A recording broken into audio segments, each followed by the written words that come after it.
नमस्कार दर्शक बंधु मो वास्तुविद भागीरथ बिंधाणी और मोर वास्तु संदेश चैनल को आपको स्वागत करुच्ची। जो दर्शक बंधु मैंने मोर वास्तु संदेश चैनल देखुं लाइक शेयर सब्सक्राइब करूँ जहाँफल मोर उत्साह उद्दीपना बढ़ी रहा आपंक सम्मुखें यहपरी वास्तु और ज्योतिष संबंधी तथ्य किसी उपस्थापन करी। गत एपिसोड आपको मकर कुंभ मीन लग्न कि राशि कथा कहूली भितर मकर कुंभ लग्न कि राशि एपिसोडटा लोड हो पारा किंतु मीन जो लग्न कि राशि से एपिसोडटा आपंकर लोड हो पारानी तो से मीन राशि एक्सट्रा वीडियो करी आपण सम्मुखें गोटे दिन में आपण मकर कुंभ मीन राशि व्यक्तिशेष माने ये भिडटी देखिपारे। तो आज आम चर्चा करवा से पूर्व एपिसोड भाया मीन लग्न कि मीन राशि जो बृहस्पति जो गोचर करुच्ची से जो बृहस्पति जो गोचर करुच्ची कौटी ना मिथुन राशि को तो मिथुन राशि जो बृहस्पति जो गोचर करुच्ची कौन फलाफल दब तापर आपको आलोकपात करी। अर्थात गुरु हूँ कौन गोटे शुभ ग्रह बुझिपार। तो गुरु हूँ जो शुभ ग्रह सी कौन दे थाए सी जो भाव में बसी थाए से भावर कौन होता है जहाँ जहाँ किसी विषय चर्चा करने कथा से भाव से कौन ना वृद्धि करें। अर्थात कौन हो बृहस्पति किए ना हूँ कौन से बहार कारक धनर कारक आउ कौन हो मान सम्मान है आउ कौन हो संतान और शिक्षार कारक ग्रह आउ मीन लग्न बृहस्पति हूँ कि ना कौन गोटे कारक ग्रह बुझिपार। बृहस्पति हूँ कौन गोटे ना कारक ग्रह बृहस्पति इठी कौन आसला ना 9-12 अर्थात कौन हो ना आपणकर हूँ कौन ना दशम भाव आउ लग्नर स्वामी आसिक कौटी बसला ना आपणकर चतुर्थ भाव में बसला बुझिपार। ये हूँ ना कौन ना आपणकर चतुर्थ भाव में बसले कौन हो सी कौन हो माता है तापर हूँ आपणकर ना गाड़ी घोड़ा तापर आप ना गृह है यही सब क्षेत्र में आपन कौन करए ना आपण को वृद्धि करें। तो ये जो समयटा आपंकर जो आसला जो बृहस्पति जो गोचर कला 14 मई 2025 तारीख दिन हाँ मिथुन राशि जो गोचर कला तत्सह से कौन है ना आपंकर जो रहा बृहस्पति हूँ ना कौन 3टी दृष्टि अर्थात कौन ना पंचम सप्तम आउट आसला ना कौन नवम दृष्टि। तो बृहस्पति जो ये बसला ये आपंकर माता स्वास्थ्य उपर जहाँ किसी परेशानी थी आपंकर माने माने दूरीभूत हम तस कौन हम जदि आप किसी माने जगह बाड़ी किणा चाहते कि किसी घर द्वारा करने चाहते कि किसी गाड़ी घोड़ा करने चाहते आप समय किसी करें। किंतु कथा हूँ कौन आप जो मीन राशि हो कि मीन लग्न हो बर्तमान आपन को कौन चलती ना शनि 7.5 चलती आपंकर लग्न रे कौन बस ना शनि बसी बुझिपार। तो जिते बड़े पर्यंत आपण इच्छा करना से पर्यंत आपण को कौन सी जिनस भी ठीक समय पाइबे ना बुझिपार। तो आ व्यक्ति को कौन करे ना आलस्य बनाए किंतु जदि जो मीन लग्न हो कि मीन राशि हो जदि से व्यक्ति जनक आलस्य रही जाते ताहले सब काम तांकर कौन हो जाए ना डिले हो जाए है। तो बृहस्पति आपंकर जो रहा चतुर्थ भाव में बसला तांकर है ना कौन 3टी दृष्टि पंचम दृष्टि कौटी पड़ला ना आपणकर कौटी पड़ला ना अष्टम भाव में पड़ला। तो अष्टम भाव में जिते आपणकर जो पंचम दृष्टि पड़ला व्यक्ति को कौन करे कौन सी जिनस गुप्त रहस्य से किसी जिनस जिनस जानापी चाहिए आउ कि कौन करए ना से किसी माने जदि तंत्र मंत्र हो कि कौन कौन गुरुंर जदि किसी भितर आशीर्वाद थाए कि कौन गुरुंर से क्या बनाती द्वारा से आग को डेभलप हो जाए बुझिपार। तो गुरुंर जदि किसी सहायता मिले कि व्यक्ति को मिल किंतु कहीं हूँ ना गुरु कौन हूँ ना हूँ ना कौन ना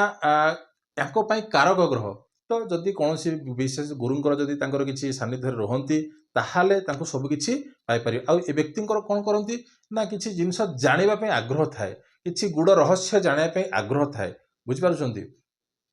आउर हूँ ना कौन माने यहाँ हूँ कौन भी यहाँ हूँ मृत्युर भाव भी है अष्टम भाव हूँ ना कौन मृत्युर भाव जदि मृत्युर भाव है से भी है आउ कौन हो ना यहाँ हूँ कौन गोटे आपणकर कौन ना वैराग्यर भाव भी है ये हूँ ना कौन वैराग्यर भाव। तो व्यक्ति जनक जेकोसी जिन करी से जिन कर पारा ना मन में कौन आसे ना दुख आसी थाए बुझिपार। तो ये कौन गोटे पंचम दृष्टि जो ये पड़ा तार यह फलाफल दे थाए आ सप्तम दृष्टि कौटी पड़ो ना कर्म भाव पर पड़ो बुझिपार। जदि कर्म भाव में पड़ा जदि से व्यक्ति जनक कौन मीन राशि हो कि मीन लग्न हो जदि से किसी बेपार कर सरी आपंकर जदि किसी से कर्म क्षेत्र में जदि किसी लिप्त अच्छा है जदि किसी कर्म क्षेत्र में जदि से किसी लिप्त अच्छा ताहले तांको कोन प्रमोशन मिलिबार मध्ये भी आगको रही कि जदि कौन जब परिवर्तन करने चाहते ताहले मध्य भी हाँ ये सब जिनस द्वारा हो पार कहीं गुरु कौन करुच्ची डायरेक्ट देखुचे कहीं गुरु जो राशि को देखुचे अर्थात निजस्व राशि केबेले क्या घर को किए खराब करने चेष्टा करनी ना तो गुरु जेहेतु आपंकर कर्म भाव को देखुची कर्म क्षेत्र में ऊंचाई को छुआ कर्म क्षेत्र में प्रमोशन हवा कर्म क्षेत्र में ट्रांसफर हवा ये सब जिनस आप द्वारा हो पार आपंकर जो मीन लग्न मीन राशि ये सब फल पाइपर तो ये आपको कहली सप्तम दृष्टि नवम दृष्टि कौट पड़ो ना व्यय भाव है जो अजथा खर्च है अजथा खर्च जो मीन व्यक्ति कि मीन राशि मैंने जो करुँचा कौन हम हाँ से रोग आसीज अर्थात आपंकर जो खर्च गोटे कौन गोटे गोटे रोग आसो अर्थ मान कौन हो ना जहाँ भाभी चिंती आप चिंता माने खर्च व्यय करेंगे है आदि आप विदेश क्षेत्र में आप गमन करने चाहते ताहले आपको हम जब आप भिसा पाइबा चाहते ताहले आप सुफल मिले जदि कौन से आपंकर कोर्ट कचेरी मामला रही ताहले भी है से क्षेत्र में आपंकर कौन हम जययुक्त हम तो ये तो थिला आपको कहली पंचम दृष्टि सप्तम दृष्टि आउ रहा आपंकर नवम दृष्टि आ तस आप जो शनि 7.5 भितर जो गति करुँच वर्तमान शनि कौटी आपंकर अच्छी ना लग्न अच्छी बुझीपार तो लग्न रहीकि 1 2 3 कहार दृष्टि पड़ूना किंतु एठे कौन है वर्तमान 18 मे 2025 तारीख दिन कौन हो संध्या समय है राहु आसिक तार कौन हो मीन राशि ठू से कौन उल्टा चले तो से राहु कौन करे आसिक कुंभ राशि रे कौन गोचर कर बुझीपार तो राहु जदि ये गोचर कर हाँ सी कौटी पंचम दृष्टि पकेब ना एठी पकेब बुझीपार तो अर्थात जो आपणकर जो गाड़ी घोड़ा जहाँ भी किसी रहा कौन कर त्वरान्वित करने चेष्टा कर बुझीपार है किंतु माता है माता कि माता स्वास्थ्य प्रति है यह कौन करता है हानिकारक करता है किंबा स्वास्थ्य खराब करता है कहीं पंचम दृष्टि है सप्तम दृष्टि कौटी पड़ला ना आपंकर रहा कौटी ना रोग ऋण शत्रु शत्रु को है जहाँ भी किसी आप शत्रु किसी जहाँ भी किसी रोग थाए रोग व्याधि जहाँ भी किसी आपन को है पेट जनित समस्या भी आपन को दे था माने खाइबा पीबार आपन को जागृत रहिबार अछि है तो यहाँ आप राहु सप्तम दृष्टि आ अष्टम नवम दृष्टि कौट रहा ना आपंकर रहा कौटी ना अष्टम भाव में आदि आपण कौन भल माने जदि गोटे गुरु पाइले है गुरु सहित कि शिक्षक सहित जदि आप भल कथबार्ता करुँच आप जो ज्ञान पाइबा कथा से बहुत शीघ्र आपड़ पाइपर कहीं है जदि यह हुए ताहले कौन हुए ना आपंकर जो मीन लग्न कि मीन राशि जो शनि 7.5 चलती कि आपंकर जो गुरुंकर जो आपंकर जहाँ रहा कौन किसी गुरु पाई जदि किसी परेशानी होची कि मीन लग्न कि राशि ताहले कौन करेंगे हाँ केशर तिलक निज मथारे लगेबे द्वितीयतः कौन हो